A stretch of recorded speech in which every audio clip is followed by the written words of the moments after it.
சனி பகவான் என்றாலே எல்லாருக்கும் மனதில் ஒரு பயம் வரும். சனி பார்த்தாலே நம் வாழ்வில் எண்ணற்ற தடங்கல்கள் வரும். சனி பகவானின் கோபம் குறைய, வக்ரம் குறைய என்ன செய்ய வேண்டும் என தெரிந்து கொள்ள இந்த வீடியோவை கடைசி வரைக்கும் பாருங்க. உங்களுக்கு முருகனை பிடிக்கும் என்றால் ஓம் முருகா சரணம் என கமெண்டில் சொல்லுங்க. மேஷ ராசிக்காரர்களுக்கு இந்த வருடம்தான் 7.5 சனி பிடிக்கிறது.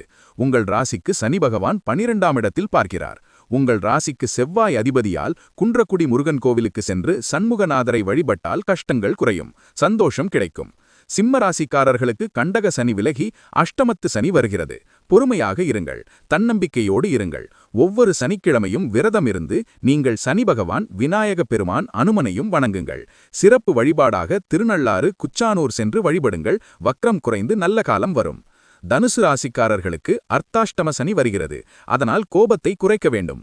ஆரோக்கியத்தில் கவனம் தேவை. சனியின் ஆதிக்கம் வக்ரமாக மாறாமல் இருக்க நேரம் கிடைக்கும்போது